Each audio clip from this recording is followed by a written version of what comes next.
आज हम डिस्कस करने जा रहे हैं critical angle and total internal reflection. इसके पहले वाले लेक्चर में हमने डिस्कस किया है रिफ्रैक्शन ऑफ लाइट। उसमें हमने देखा है कि जब लाइट एक ट्रांसपेरेंट मीडियम से दूसरे ट्रांसपेरेंट मीडियम में ट्रेवल करता है तो लाइट अपने ओरिजिनल पाथ से डिविएट कर जाता है सेपरेटिंग सरफेस पे। तो उसमें फर्स्ट केस ये है कि जब लाइट रेरर से डेंसर में जा रहा हो तो लाइट अपने नॉर्मल की ओर झुक जाता है, नॉर्मल की ओर बेंड हो जाता है। लेकिन जब लाइट डेंसर मीडियम से रेरर मीडियम में जा रहा हो उस कंडीशन में लाइट रेरर मीडियम में अपने नॉर्मल से दूर भागता है, यानी bends away from the normal. तो जो हमारा क्रिटिकल एंगल डिफाइन है वो कब है कि जब लाइट डेंसर मीडियम से रेरर मीडियम में जा रहा हो। तो हमने मान लिया कि हमारे पास दो मीडियम है। यहाँ पे फर्स्ट मीडियम जो हमारा है, फर्स्ट मीडियम जो है वो डेंसर है और यहाँ पे जो सेकंड मीडियम है वो हमारा रेरर है। तो इस कंडीशन में क्या है कि when light travel from denser to rarer medium light bends away from the normal, यानी इस केस में क्या होगा कि ये हमारा एंगल, ये हमारा इंसिडेंट रे है और ये हमारा रिफ्रैक्टेड रे है। ये हमारा इंसिडेंट रे है, ये हमारा रिफ्रैक्टेड रे है और ये हमारा एंगल ऑफ इंसिडेंस है और ये एंगल ऑफ रिफ्रैक्शन है। तो जब लाइट डेंसर से रेरर में जा रहा है उस कंडीशन में क्या होगा कि R is greater than I। R क्या होता है? ग्रेटर देन I, यानी इसका मतलब ये है कि जो I एंगल ऑफ रिफ्रैक्शन जो है वो बड़ा होता है एंगल ऑफ इंसिडेंस से। तो इस रिलेशन से ये पता चलता है कि R is proportional to I, यानी जैसे जैसे हम I की वैल्यू बढ़ाते जाएंगे यानी एंगल ऑफ इंसिडेंस का वैल्यू बढ़ता जाएगा वैसे वैसे एंगल ऑफ रिफ्रैक्शन भी हमारा बड़ा होता जाएगा। तो अभी इस पर्टिकुलर केस के लिए हमारा एंगल ऑफ इंसिडेंस I है और एंगल ऑफ रिफ्रैक्शन R है। अब हमने क्या किया है कि एंगल ऑफ इंसिडेंस को बढ़ा दिया, बढ़ा करके हमने माना कि I1 कर दिया, बढ़ा करके क्या कर दिया? I1 कर दिया। तो उसके कॉरस्पॉन्डिंग एंगल ऑफ रिफ्रैक्शन क्या होगा उसके लिए अलग हम डायग्राम बना रहे हैं।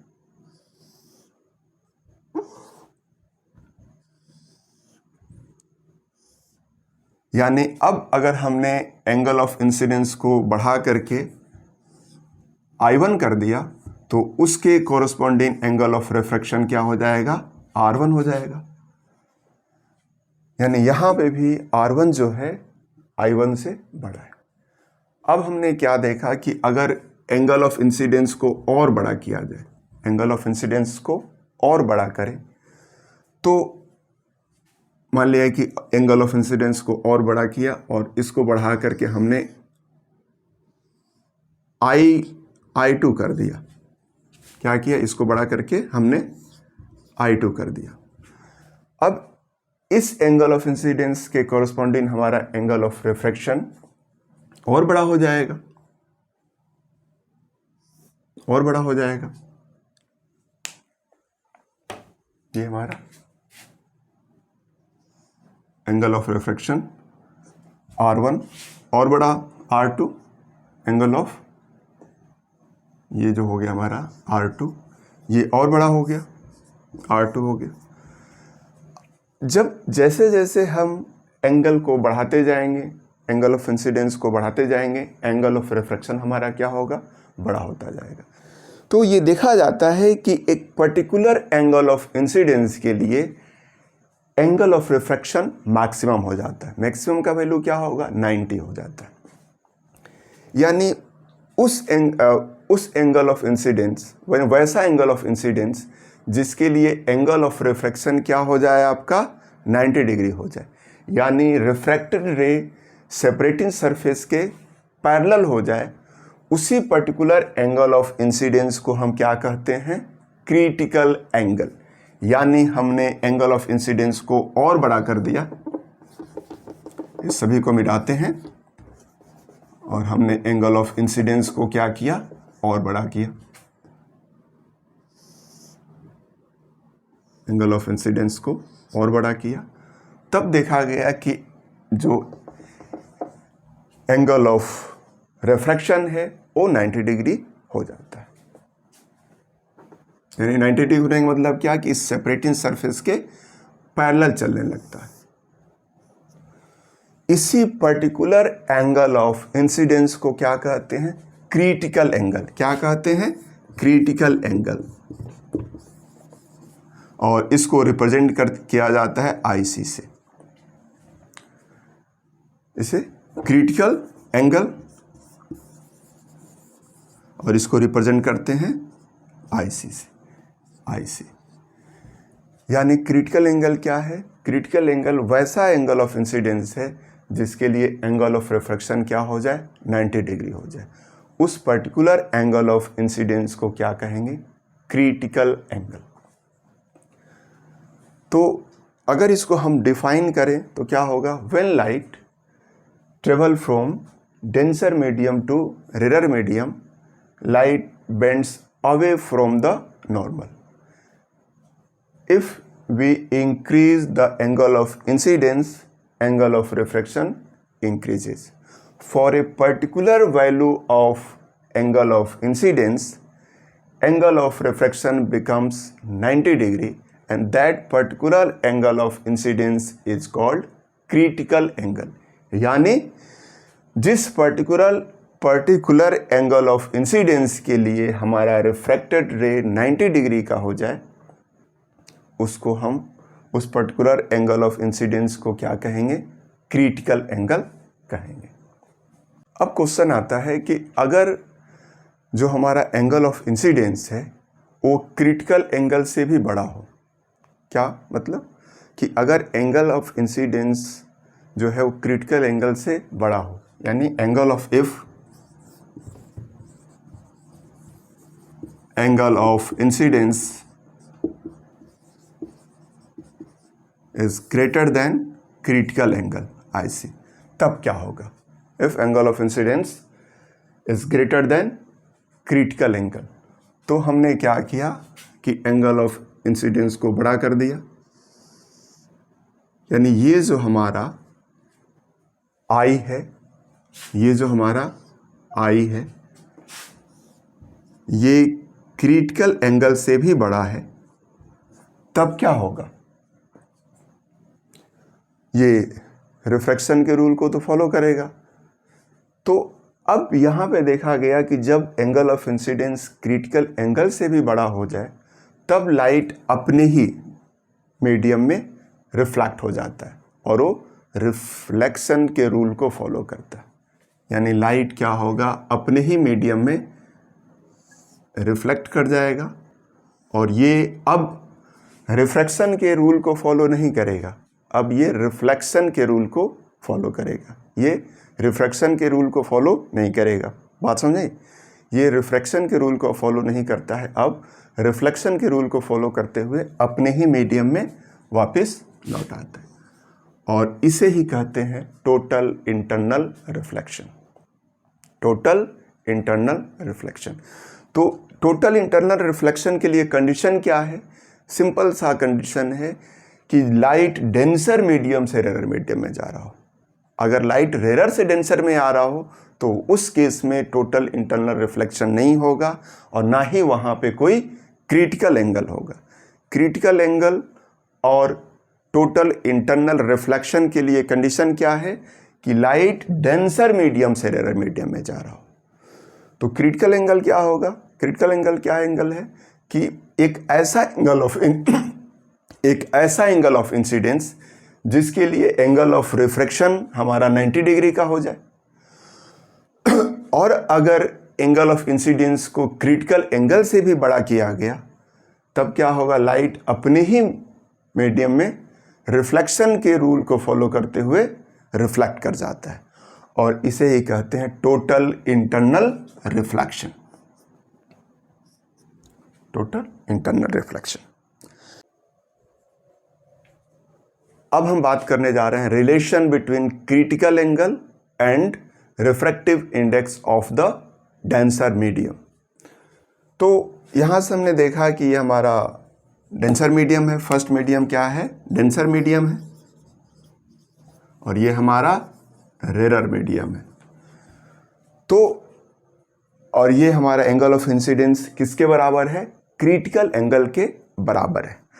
तो जब angle of incidence critical angle के बराबर होता है तो क्या होता है, एंगल ऑफ रिफ्रैक्शन कितने के बराबर हो जाएगा, 90 डिग्री के। यानी ये नॉर्मल के साथ 90 डिग्री का कोण बनाएगा, या आप दूसरे शब्दों में ये कह सकते हैं कि ये सेपरेटिंग सरफेस के पैरेलल हो जाता है। तो अगर हम स्नेल्स फार्मूले की बात करें, स्नेल्स लॉ की बात करें, तो क्या कहता है, साइन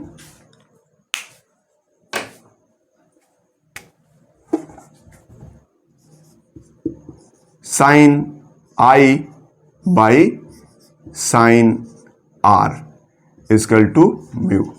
अब यहां पे क्या है कि ये जो म्यू है, म्यू किसका वैल्यू देता है, ये वैल्यू देता है refractive index of the second medium. तो यहां पे हमारा डेंसर मीडियम जो है वो क्या है, ये फर्स्ट मीडियम है, क्योंकि जिस मीडियम में लाइट पहले ट्रेवल कर रही हो उसको हम फर्स्ट मीडियम मानते हैं, और जिसमें लाइट इंटर करती है वो हमारा सेकंड मीडियम है। तो यहां पे डेंसर मीडियम फर्स्ट मीडियम है, और यहां पे जो रेरर है वो क्या है, हमारा सेकंड मीडियम है। तो ये जो रिफ्रैक्टिव इंडेक्स है वो किसका है, refractive index of the second medium with respect to first medium, यानी refractive index of the second medium with respect to first medium. तो अगर इस फॉर्मूले को हम रिवर्स कर दे, यानी ऐसे कर दे, साइन, यानी ऐसे लिख ले 1 by sine i by sine r, sine by 1 by sine i by sine r, तो ये हो जाएगा आपका 1 by refractive index of the second medium with respect to first medium. तो अब ये अगर इसमें मैथ लगाएं तो क्या होगा, ये हो जाएगा आपका sine r equal to sine i. चूंकि हम जानते हैं कि 1 by refractive index of the second medium with respect to first medium, ये बराबर होता है किसके, 1 2। तो यहां पे हो जाएगा हमारा 1 by mu refractive index of the second medium with respect to first medium. अब ये हो जाएगा म्यू, यानी refractive index of the first medium with respect to second medium. तो हमें क्या मिला, sine r by sine i. अब ये वैल्यू किसका देगा, refractive index of the first medium with respect to second medium, refractive index of the first medium with respect to second medium. और ये पहले वाला फॉर्मूला क्या दे रहा है, जब sine i by sine r है तब दे रहा है refractive index of the second medium with respect to first medium. लेकिन अगर इसी को हमने चेंज कर दिया तो अब हो जाएगा sine r by sine i, ये होगा म्यू 1 2, यानी अब refractive index of the first medium with respect to second medium. तो अब यहां से देखिए कि हमारा साइन आर क्या है, साइन आर जो है वो कितना वैल्यू है, 90 का। यानी हम लिखते हैं साइन 90 बाई साइन आई, और साइन आई क्या है, हमारा क्रिटिकल एंगल है, यानी आईसी से हमने इसको रिप्रेजेंट किया। तो ये जो वैल्यू होगा वो होगा refractive index of the first medium with respect to second medium, यानी म्यू 2। अब साइन 90 का वैल्यू कितना होता है, साइन 90 का वैल्यू होता है 1, और ये होगा हवा साइन आईसी, ये होगा म्यू 2। यानी हम लिख सकते हैं कि sine i c is equal to होगा 1 बाई। अब मान लिया कि अगर ये फर्स्ट मीडियम, ये हमारा जो सेकंड मीडियम है यानी वो हमारा एयर है और हमारा फर्स्ट मीडियम कोई डेंसर मीडियम है, उस कंडीशन में ये रिफ्रैक्टिव इंडेक्स ऑफ द, जब भी हम एयर के रिस्पेक्ट में किसी मीडियम का रिफ्रैक्टिव इंडेक्स निकालते हैं तो उसको क्या कहते हैं, एब्सोल्यूट रिफ्रैक्टिव इंडेक्स। तो यहां पे फर्स्ट सेकंड मीडियम हमने मान लिया कि ये एयर है और फर्स्ट मीडियम हमारा कोई डेंसर मीडियम है, जैसे फॉर एग्जांपल ग्लास है। तो जब भी लाइट ग्लास से एयर में जाएगा उस कंडीशन में ग्लास का अगर हमें रिफ्रैक्टिव इंडेक्स निकालना हो तो हम क्या कहेंगे कि absolute refractive index of the glass. तो इसको हम लिख सकते हैं sine i c is equal to 1 by mu, और यहां पे म्यू क्या है, डेंसर मीडियम का रिफ्रैक्टिव इंडेक्स है, refractive index of the denser medium.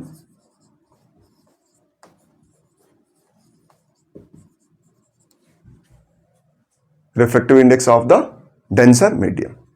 तो ये हमारा रिलेशन है कि relation between critical angle and refractive index of the denser medium. अब इसी पे एक छोटा सा हम न्यूमेरिकल सॉल्व करके देखते हैं।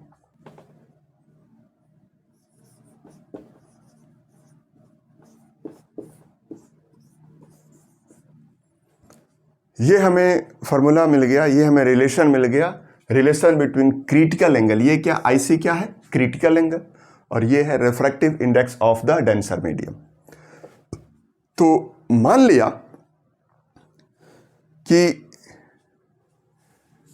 जो हमारा किसी डेंसर मीडियम के लिए, यानी जब लाइट डेंसर मीडियम से रेरर मीडियम में जा रहा हो, यानी फर्स्ट मीडियम हमारा कोई डेंसर मीडियम है और सेकंड मीडियम जो हमारा है वैक्यूम है, उस केस में क्या होगा, उस केस में refractive index absolute refractive index होगा। तो क्वेश्चन है कि मान लीजिए कि लाइट हमारा एक डेंसर मीडियम से वैक्यूम में जा रहा है और उस केस में एंगल, क्रिटिकल एंगल जो है आईसी जो है वो 30 डिग्री के बराबर है, 30 डिग्री के बराबर है। तो उस डेंसर मीडियम का रिफ्रैक्टिव इंडेक्स कितना होगा, तो सिंपल सी बात है कि हम लिखेंगे sine 30 equal to 1 by mu, यानी refractive index of the denser medium. ये किसका है, refractive index of the denser medium of